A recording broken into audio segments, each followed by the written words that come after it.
seen this fire alarm some waterway runs right behind it. Is that the creek you're talking about? No, the creek is actually in the middle of Baker Park. It's Baker Park's like the biggest park downtown. If you were to just keep going. Up with the canal? Yeah. Yeah. It's really nice. It is nice. Very nice. It's one of the crown jewels.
Dr. Bookmeyer, come over here behind, beside Jessica. Jack, squeeze in a little bit, Mayor, sir, if you don't mind, sir. We're just going to get everybody in here as much as we can.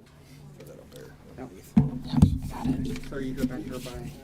Mayor, you want to take that off? I'll hold it for you. I need that back. I need to get the building down. I got you. Okay, and then, sir, if you could just, sir, can you just come in for me? Is your radio off or down? It's down. Okay, perfect. I'll turn it off. All right, are we ready? Good afternoon, everybody. Thank you for coming out today. We're here today to provide an update on the incident that occurred on the Route 15 corridor here in Frederick County, Maryland. First up, we're going to have Fire Chief Tom Coe discuss some updates and where we stand at this point, and then we'll take some questions. Thank you for joining us today. We want to take a moment to update everyone on the events that occurred on Route 15 in Frederick City earlier this afternoon.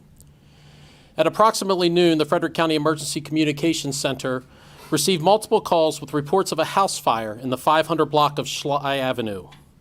Within minutes, they began receiving multiple emergency calls for a vehicle explosion along Route 15 in the area of Rosemont Avenue and Schley Avenue.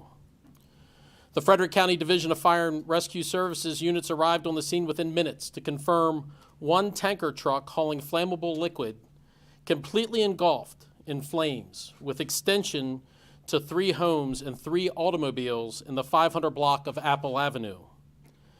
The incident also led to a large brush fire along the Route 15 corridor. A second alarm was requested to bring additional resources to assist multiple crews that were deployed in the firefight. Today, we're glad to say all of the fires are under control, and those fires were placed under control within 40 minutes of the original dispatch time.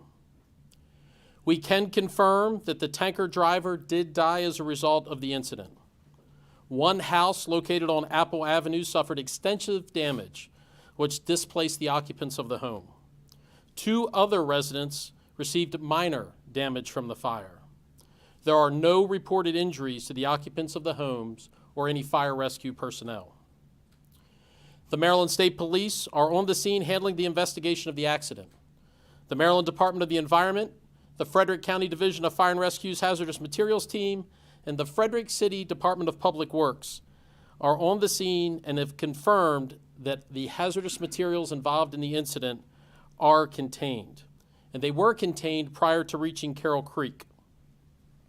I'm also glad to share that the foam used in the firefighting efforts were environmentally friendly and did not include any PFAS material. There is some foam residue that is visible in Carroll Creek, and we're working with the Maryland Department of the Environment and Frederick City Public Works to contain the spread of that foam from the firefight. There is no risk to the public at this time. On behalf of the Frederick County Division of Fire and Rescue Services, I'd like to thank our local, county, and state partners who worked so hard to keep the residents of Frederick City safe during this event. I'd like to turn it over now to Frederick City Mayor Michael O'Connell.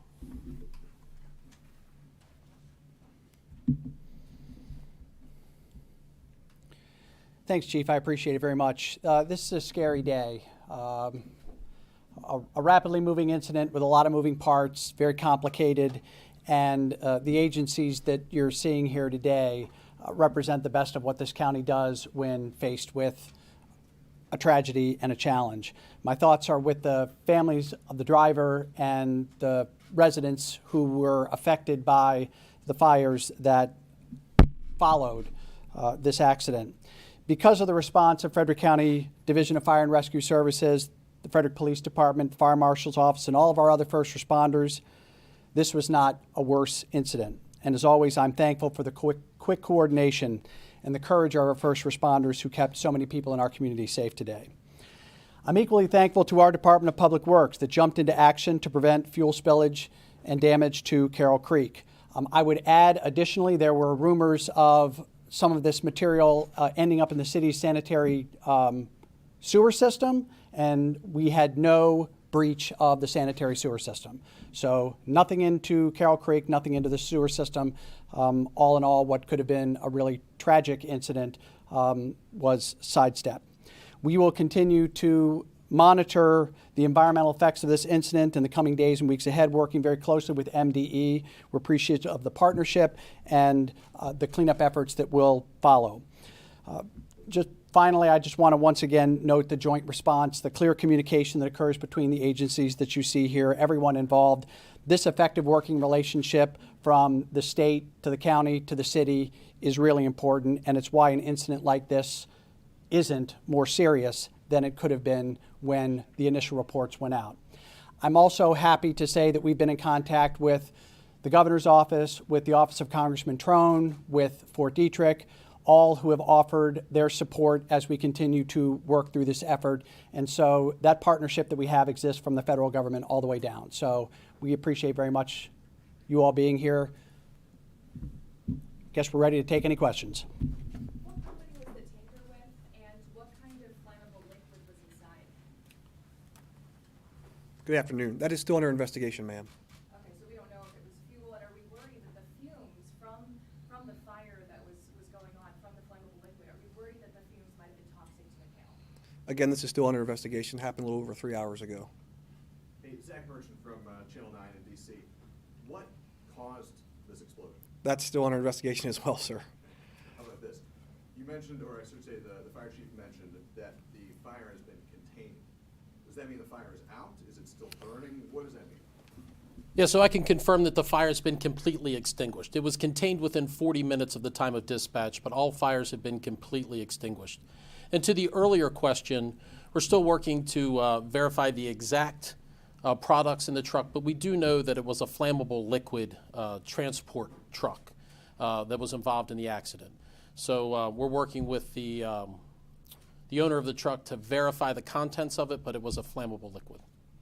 Was the tanker the only vehicle involved in the crash, or were there other vehicles? Yes, sir. What caused the tanker to veer off and strike that tree, I guess? As the lieutenant advised, that's all still under investigation by crash investigators. So when I was at the scene talking to people on Apple Avenue, there was crime scene tape that went up, and I overheard the trooper saying it was a crime scene. Can the trooper talk to and differentiate what a crime scene and an accident scene are? If it was a crime scene, what do you suspect the crime was? As far as that question, this is an accident scene, sir. It's a collision, Okay. not a crime scene at this time. I don't know who the best person to answer this would be. The logistics of all of this, I mean, y'all are fighting, flammable liquid, you're fighting brush fire, you've got a traffic incident. I mean, what's sort of the tick-tock of sort of y'all getting there and then sort of deciding what to take? I mean, obviously I'm assuming the fire's priority, but can you just kind of walk through the decision-making, what takes precedent, and how y'all had to sort of piecemeal this together to get things under control? Absolutely. As the mayor said, and as you had mentioned in your question, this was a very logistically taxing incident with lots of priorities that the first responders had to mitigate simultaneously. The success of our response to this incident is absolutely based on the relationships we have with our local and county public safety agencies, the Frederick City Police, the Frederick County Sheriff's Office, the Frederick County Division of Fire and Rescue Services, Frederick City Government and their Division of Public Works, Frederick County Government, all work seamlessly. And even as soon as the call was dispatched, phone calls were being made to enable the coordination of all of those public safety response assets. So it was very complex, but all of those agencies deployed rapidly to ensure that this wasn't a much larger catastrophe than it already was. Chief, this might be I'm sorry, a follow-up? Oh, sorry, my follow-up was just, was it windy? Did that present any challenges? I know today's a windy day. I was just curious if that made life. So the wind did not complicate the incident at all. The largest complicating factor of the incident was the volume of flammable fuels that were involved, which created quite a significant fire load. And I'm sorry, there was a... Yeah, the impact on traffic. Are the roads still closed right now? How big is the closure? And walk me through how long you expect those closures to last. So I do know that northbound Route 15 is still closed and will be closed for an extended period of time while the investigation and cleanup continues. Coincidentally, with that closure of northbound Route 15 between Patrick Street and 7th Street, we have some ancillary Frederick City streets that are closed to assist with both the cleanup and the investigation. We do not have a projected time as to when they'll be reopened, but we have incrementally been able to release some traffic patterns back to normal to relieve the gridlock. And southbound is still moving freely. Yes, sir. Thank you. Did any federal agencies respond this week? Not as of yet. Can you repeat the question for the people watching? Yeah, so the question was, are there any federal agencies involved in the response at this time? And there are no federal agencies involved in the response at this time. Do you need to contact the EPA when something like this happens? So our direct contact and notification is the Maryland Department of the Environment. Their representative is with us here, and then they make any additional contacts and notifications beyond their office. In terms of the environment, it was mentioned that you guys are going to be monitoring in the next few weeks or so. What does that entail? What is the process in terms of ensuring that no contamination took place in the creeks and rivers here in Frederick? Yeah, so cleanup's going to take some time. So we had a hydrocarbon or a flammable liquid fire or fuel leak that went across the ground. So we have to make sure that we contain that, which we have, and now it's a process of cleaning that up. Removing earth and the such that's contaminated. And we do that with our partners in the Maryland Department of the Environment, their cleanup contractors, and they work directly with the Frederick County Health Department to ensure that the health of the public is maintained. Residents in the neighborhood told me that there's a little bit of concern there's not a barrier between 15 and the homes there. Is any plans? Can anybody talk about some of the safety measures that may be taken in the future to ensure that this doesn't happen again? As I think everyone who is familiar with Frederick knows, the Route 15 area through the center of the city has long been a transportation priority. We're trying to get additional lanes. We're pleased that there's construction funding in the Consolidated Transportation Program for 2028 to bring some additional lanes to this area. We think that's both a necessity for travel, but it will also improve safety in that corridor. Part of that conversation is the presence of sound barriers. The residents along that area certainly would like to see that, and that's certainly something that we'll continue to advocate for. We want the best, safest traffic through the city of Frederick that we can possibly get. Do we know approximately how many firefighters responded? So this was the equivalent of a second alarm response for the fire service. It's safe to say that we had over 100 fire rescue responders from not only Frederick County, but from Carroll, Montgomery, and Washington counties respond to assist in the response. You mentioned extensive damage to one home that ended up displacing a family. Can you tell us about the extent of that damage, and then tell us about what you foresee about the homes that are next to that home? Yeah, so one house on Apple Avenue did sustain what we would call substantial damage. It is not currently livable, and we're working with the displaced occupants to make sure they're appropriately assisted in temporary housing. So I really can't go into much more depth other than that occupancy is no longer livable at this time. The two adjoining properties received what I would call superficial damage from the heat, things like melted siding and the such. So one house was damaged beyond livability, and two sustained superficial damage. Were there ever any evacuations of that neighborhood, or did you get a hold of it? So the incident evolved so quickly, the immediate neighborhood self-evacuated, and the firefighters were able to go in and contain the fire before additional evacuations were needed. So there were no structured evacuations during the event. We're going to take like 3 more questions. This should be an easy one, I hope. Just rewind to the beginning of this incident quickly to make sure we're all on the same page. I know the trooper kindly told us that the cause of the explosion is still under investigation. I think someone up here mentioned, and it was confirmed at the podium, that this tanker struck a tree. How did this, was there a collision with another vehicle? What does the scene tell you at this point about how it arrived at that point? Again, sir, that part is still under investigation. Our crash team is out there conducting their investigation, and there will be a press release later this evening from our media of communications. It is at least safe to say it was a crash. Yes, sir, this was a crash. Yes. Just dialing in on the point of what was in the vehicle, we heard reports that it might have been a gasoline truck. I mean, just can you square the circle of we're still investigating what was in the truck with determining the harm or potential harm or lack thereof for the community at large? Yeah, so we believe that the products involved were commonly carried flammable liquids in the line of gasoline and diesel fuel. We have not confirmed the actual quantity yet, so that's why we were not being very specific. But we do not believe there's any harm or concern to the general public at this time based on that release. I didn't see, I'm sorry. Getting into the ground and. Correct. And in the air? Correct. Our hazardous materials team has been monitoring the air in the area of the actual accident, and we've been working with our partners with the Maryland Department of the Environment to isolate the area where there's ground saturation of the fuel, and we'll be working to clean that up. I guess the response with like hazmat suits versus fire suits, can you tell us why that response is different, or how that varies just from a casual observer standpoint? Yeah, so the Fire Rescue's hazardous materials team responds frequently as part of our fire rescue response to various types of emergencies. The personal protective equipment that they wear really depends on the hazards that they face. And in an event like this, they would wear flammable or protective equipment that would protect them from thermal insult, no different than their structural firefighting gear. So even though we say it's the hazardous materials team that's responding, they're coming from a fire station, and in this event would wear protective equipment that would protect them from thermal insult.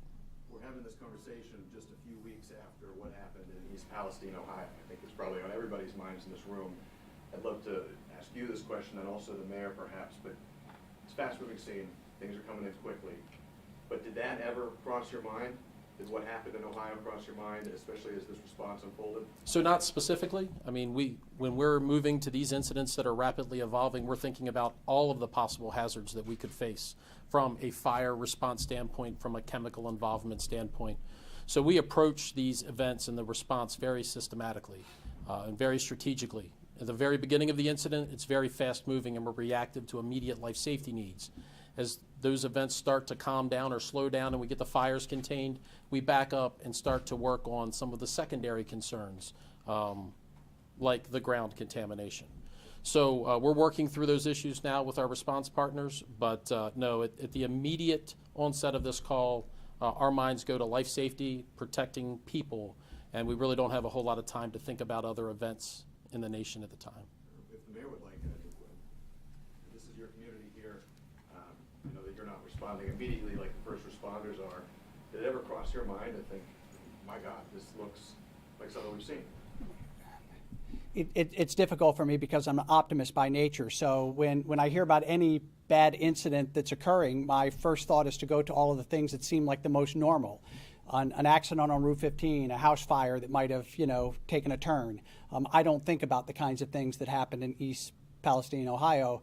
I'm kind of glad that my mind doesn't work that way, but I also understand that in the community, these are rapidly evolving incidents. It's easy for the mind to race. We knew that these were going to be questions that we were going to see here today. I'm just grateful that this looks like a fairly routine kind of accident that could occur on any highway anywhere in America, and that this is not anything more challenging than that. You hope every day when you lead a community that you will never be faced with dealing with those kinds of incidents.